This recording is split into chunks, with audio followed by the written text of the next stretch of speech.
Good morning dear students. कल जो हमने पढ़ा था कोऑर्डिनेट ज्योमेट्री में, कल मैंने आपको बताया था कि 11th क्लास का जो वीडियो हमने लॉकडाउन में अपलोड किया था अपने चैनल पे, वो केवल ट्रिगोनोमेट्री का था। ठीक है, उसके बाद अब जो हमने पढ़ना स्टार्ट किया है वो हमारा है कोऑर्डिनेट ज्योमेट्री।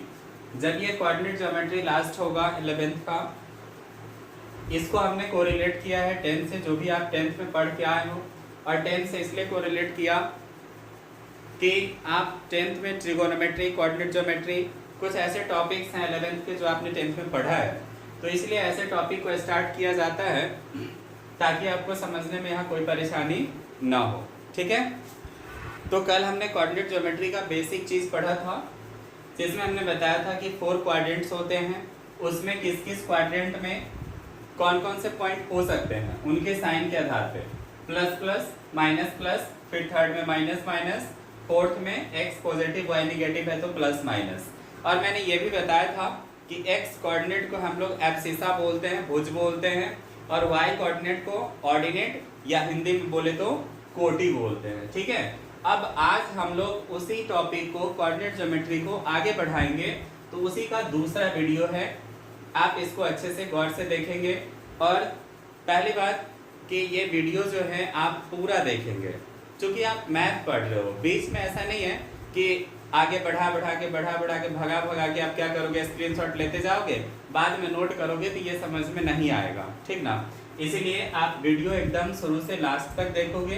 कहीं भी कोई दिक्कत होगा तो आप हमें बताओगे, फिर मैं उसका सॉल्यूशन कर दूंगा। ठीक है, तो अभी जो हम लोग पढ़ने जा रहे हैं कोऑर्डिनेट ज्योमेट्री में, बेसिक के बाद हमें पढ़ना है डिस्टेंस बिटवीन 2 पॉइंट्स। मतलब कोई भी 2 पॉइंट आपको दे देगा और बोलेगा कि उस दोनों के बीच का दूरी निकालिए, दोनों के बीच का दूरी निकालिए। उसी को हम लोग इंग्लिश में डिस्टेंस बिटवीन 2 पॉइंट्स बोलते हैं। ठीक है, तो यहाँ हमने 2 पॉइंट्स P और Q लिया है। P के कोऑर्डिनेट को x1 y1 नाम दिया है, और Q के कोऑर्डिनेट को x2 y2 नाम दिया है। ठीक है, अब हमें क्या करना है, इस दोनों के बीच का डिस्टेंस मतलब PQ का वैल्यू निकालना है। तो आप जो 10th में पढ़े होंगे, या तो आपको डिटेल्स में बताया गया होगा, या सीधा इसका फॉर्मूला लिख करके आपको दे दिया गया होगा। आप इसको रट लिए होंगे और उसे फॉर्मूला से अपना क्वेश्चन सारा बना लिए होंगे। ठीक है, लेकिन मैं आपको बताऊंगा कि ये जो फॉर्मूला डिराइव होता है लास्टली, जो आपने 10th में रटा है, याद किया है, वो कैसे होता है। ठीक है, तो पहला काम हम लोग करेंगे, P से x एक्सिस पे परपेंडिकुलर डालेंगे। ठीक है, फिर Q से x एक्सिस पे परपेंडिकुलर डालेंगे, लंब डालेंगे, जिसको हिंदी में हम लंब बोलते हैं। ठीक है, ये लंब डाल दिए। फिर क्या करेंगे, इसका कुछ नाम दे देते हैं। P से M डाला है और Q से N डाला है परपेंडिकुलर। ठीक, फिर P से हम इस पे Q और N को मिलाने वाली जो रेखा है उस पे परपेंडिकुलर हम डाल देते हैं। अब जो हमने पिछले क्लास में पढ़ा है, ग्राफ आपने पढ़ा होगा। ठीक है, जैसे कोई बोलता है कि 3 और 5 है, इसको आपको ग्राफ पे दिखाना है, तो कैसे दिखाते हैं, इधर बढ़ेंगे, इधर लिखा होता है 0 1 2 3, इधर लिखा होता है 1 2 3 4 5 तक। हमें 5 तक का जरूरत है, इसलिए मैं इसको लेकर के दिखा रहा हूँ। ठीक है, तो x 3 है तो x के तरफ 3 तक गया, फिर y 5 है तो अब इस 3 के सामने से y के सामने तक 5 लेके आएंगे, और जहां पे ये कटता था वहीं पे हमारा 3 5 पॉइंट होता था ना। ये x 3 था तो x एक्सिस पे 3 ले लिया, फिर इसके सामने से गया, y को 5 के सामने से लेके आया, जहां पे ये दोनों एक दूसरे को काटा, इंटरसेक्ट किया, वो क्या होता था, इस पॉइंट का कोऑर्डिनेट हो जाता था। ठीक है, इसी आधार पे हमें अभी जितना भी पॉइंट मिला है, O M N, ये P, और इसका नाम कुछ दे लीजिए, P ही दे लेते हैं। ठीक है, या PQR ज्यादा बेहतर है, PQR दे लेते हैं। ठीक, तो अब क्या करेंगे, इस सारे का कोऑर्डिनेट लिखेंगे।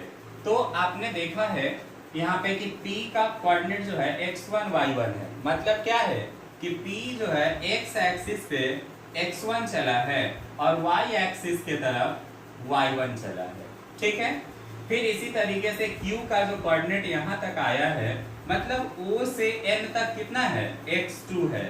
O से N तक हमारा x2 है, और ये जो ऊपर की ओर गया है Q से N तक, यहाँ से यहाँ तक हमारा क्या है, y2 है ना, y2 है, ये y1 है, और ये हमारा रेक्टेंगल बन रहा है PRNM। ये हमारा क्या है, एक रेक्टेंगल है, आयत है। तो आयत में आमने सामने की भुजाएं बराबर होती है, तो जैसे ही आमने सामने की भुजाएं बराबर होंगी, ये y1 है तो हमारा ये सामने वाला भी y1 हो जाएगा, और ये जब हमारा पूरा का पूरा यहाँ से यहाँ तक y2 है और नीचे वाला y1 है, तो ये ऊपर वाला क्या होगा, यह जो बचेगा यह हमारा y2 माइनस y1 हो जाएगा, y2 माइनस y1 हो जाएगा। यहाँ तक कोई दिक्कत नहीं है। अब इसी को मैं लिखूंगा यहाँ पे कि P x1 y1 और Q x2 y2 दो पॉइंट हमने लिया है, लेकिन अब जो परपेंडिकुलर वाला हम डाले हैं इसको यहाँ पे हम दिखाएंगे, ठीक है। लिखेंगे ड्रा परपेंडिकुलर्स फ्रॉम, इसको परपेंडिकुलर करेंगे, from P and Q on x axis. P से और Q से हमने x एक्सिस पे परपेंडिकुलर डाला है, x एक्सिस which are जो इस प्रकार है PM एंड QN, ठीक है। Also draw perpendicular from P to QN। ये जो P पॉइंट है इससे हमने QN पर भी परपेंडिकुलर डाला है, ठीक है, जिसका नाम क्या है, इस परपेंडिकुलर का नाम भी दे रहे हैं PR। ये perpendicular PR from P to QN, P से QN पे हमने PR परपेंडिकुलर डाला है। सो इसीलिए हमारा ये सब जो वैल्यू हमने लिखा है इसको मैं दिखाऊंगा। OM हमारा x1 है, OM हमारा क्या है, x1 है, और O से N तक की दूरी x2 है। ON हमारा क्या है, x2 है, इसीलिए ये हमारा x2 है, ये हमारा x1 है, तो इसका जो बीच वाला है MN, M से N की दूरी ये क्या होगी, x2 में से, इस पूरा में से इधर वाला को हम घटा लेंगे, तो ये हो जाएगा x2 माइनस x1 जो होगा वो किसके बराबर हो जाएगा, MN के बराबर हो जाएगा। x2 माइनस x1 क्या हो जाएगा, MN हो जाएगा। इसी तरीके से सिमिलरली का हिंदी होता है इसी प्रकार। मैंने कल बताया था कि अभी 11th क्लास में हम लोग हिंदी इंग्लिश दोनों मिक्स करके चलेंगे, कारण कि बहुत सारे बच्चे हमारे बिहार बोर्ड से आए होते हैं 11th में, तो उनको थोड़ी सी इंग्लिश समझने में परेशानी होती है, ठीक है। तो यहाँ हम लोग हिंदी इंग्लिश दोनों लेकर के चलेंगे, बट जैसे ही हम लोग 12th में इन करेंगे तो वहाँ कम्प्लीटली इंग्लिश को हम लोग फॉलो करेंगे। वहाँ जाते जाते सबका प्रैक्टिस हो जाता है और इंग्लिश समझने लिखने में कोई परेशानी नहीं होती है, ठीक है। और मैक्सिमम साइंस वाले बच्चे इंग्लिश मीडियम में ही पढ़ते हैं, मैक्सिमम। कुछ लोग पढ़ते हैं हिंदी मीडियम में, ऐसा हम नहीं करेंगे सारे लोग पढ़ते हैं इंग्लिश मीडियम में, बट मैक्सिमम लोग इंग्लिश मीडियम में पढ़ते हैं। तो जब फिजिक्स केमिस्ट्री आप इंग्लिश में पढ़ते ही हैं, इंग्लिश आपको हर हाल में पढ़ना है, चाहे आप बिहार बोर्ड हो या CBSE हो। 10th जैसा है नहीं कि इंग्लिश में कोई फर्क नहीं पड़ता है, 11th में तो आपको पढ़ना ही है, 12th में पढ़ना ही है। अब तो 100 मार्क्स का है, पहले हुआ करता था 50 मार्क्स भी ले लिए काम चल गया, लेकिन अब ऐसा नहीं है। तो जब फिजिक्स केमिस्ट्री इंग्लिश हम इंग्लिश में पढ़ेंगे और मैथ, तो इतना मजा आएगा आपको इंग्लिश मीडियम में पढ़ने में कि फिर आप बाद में कहोगे कि हाँ सर आप ठीक कर रहे थे, क्योंकि हम ये जो लिख रहे हैं, ये जो काम हमने, ये जो फिगर खींचा है, इसमें इंग्लिश में पढ़े तो हिंदी में पढ़े तो दोनों में सेम खींचा है। हम जो यहाँ पे स्क्वायर वगैरह करेंगे, जो भी वैल्यू डालेंगे वो हिंदी में पढ़े तो इंग्लिश में पढ़े तो सेम वैल्यू डलाएगा, तो कोई फर्क नहीं पड़ता है। थोड़ा सा लैंग्वेज 1-2 वर्ड का होता है जो सीखना होता है, वो धीरे धीरे प्रैक्टिस से हो जाएगा। अब इसी तरीके से हम इधर आएंगे तो PM हमारा y1 है, और क्यू एन, क्यू से एन तक की दूरी y2 है, क्यू एन जो है वो y2 है, इसीलिए y2 में से इस y1 को घटाएंगे तो हमारा ये निकल जाएगा, q और r निकल जाएगा। तो इसीलिए q r हमारा क्या हो जाएगा, तो y2 माइनस y1 हो जाएगा, y2 माइनस y1 हो जाएगा। ठीक है, अब क्या करेंगे, अब ये वैल्यू सब हम निकाल चुके हैं और जितना हमारा mn है, जितना हमारा mn है यही हमारा pr होगा, क्योंकि अभी मैंने बताया है कि PRNM जो है एक आयत है, एक रेक्टेंगल है और आमने सामने की भुजा बराबर होती है, तो जितना mn है उतना ही हमारा PR होगा। ठीक है, तो चूंकि PRNM एक आयत है, रेक्टेंगल है, इसीलिए mn जो होगा वो PR के बराबर होगा और nm या mn हमने निकाला है x2 माइनस x1, तो ये हो जाएगा x2 माइनस x1। ठीक है, x2 माइनस x1। अब हम आएंगे इस ट्रायंगल में। Now in triangle PQR, PQR ये जो ट्रायंगल है राइट एंगल ट्रायंगल है, समकोण त्रिभुज है, समकोण त्रिभुज है। तो इसमें हमने पढ़ा है कि कर्ण स्क्वायर या कर्ण इक्वल टू होता है रूट अंडर आधार स्क्वायर प्लस लंब स्क्वायर। तो हमारा जो यहाँ कर्ण है h है, हाइपोटेनस है, ये होता है परपेंडिकुलर प्लस बेस का स्क्वायर का सम। ठीक है, h equal to root under P square plus B square. अब इसमें h जो हमारा है हाइपोटेनस वो PQ है, PQ है रूट अंडर, परपेंडिकुलर हमारा है यहाँ पे QR, QR और बेस जो हमारा है वो PR है। ठीक है, ट्रिगोनोमेट्री में इससे फर्क पड़ता है, जैसे जैसे एंगल चेंज होता है वहां पे बेस और परपेंडिकुलर चेंज होता रहता है, लेकिन यहाँ वो मैटर नहीं करेगा। QR है, QR की वैल्यू हम डालेंगे, अभी हमने ऊपर में निकाला है y2 minus y1, y2 minus y1 इसका होल स्क्वायर करेंगे। ठीक है, और PR का वैल्यू हमने डाला है यहाँ पे, PRMN के बराबर है x2 माइनस x1, इसका स्क्वायर हो जाएगा। ठीक है, तो इस तरीके से हमारा ये डिस्टेंस P और Q के बीच का डिस्टेंस जो है वो यहाँ पे हमें प्राप्त हो चुका है, PQ equal to root under, आप y2 माइनस y1 चाहे y1 माइनस y2 लिखिए, कोई फर्क नहीं पड़ेगा, क्योंकि इसमें स्क्वायर लगा है, निगेटिव का स्क्वायर हमेशा पॉजिटिव होता है।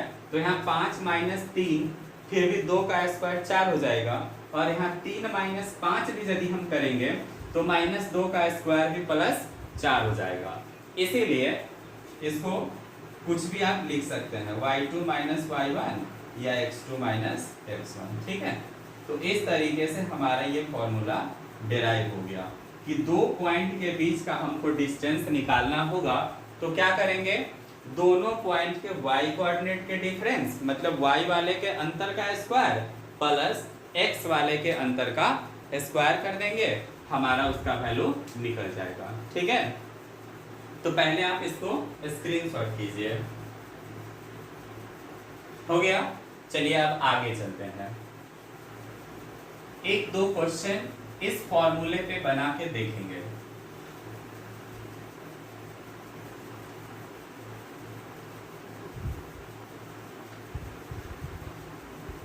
जैसे एक एग्जांपल ले लेते हैं, P ही ले लीजिए, ये पॉइंट है और यहाँ पे Q है, इस दोनों के बीच का हमें डिस्टेंस निकालना है PQ। क्या करेंगे, ये हमारा x1 है, ये हमारा y1 है, ये हमारा x2 है, ये हमारा y2 है। तो हमारा जो फॉर्मूला निकला है y वाला का डिफरेंस या x वाला का डिफरेंस, दोनों में से किसी को पहले भी आप लिख सकते हैं, क्योंकि बीच में प्लस है, प्लस से कम्यूटेटिव लॉ में कोई फर्क नहीं पड़ता है। 3 + 5 या 5 + 3 लिखेंगे, दोनों का रिजल्ट 8 होगा। ठीक है, बट निगेटिव साइड होता तो फर्क पड़ता।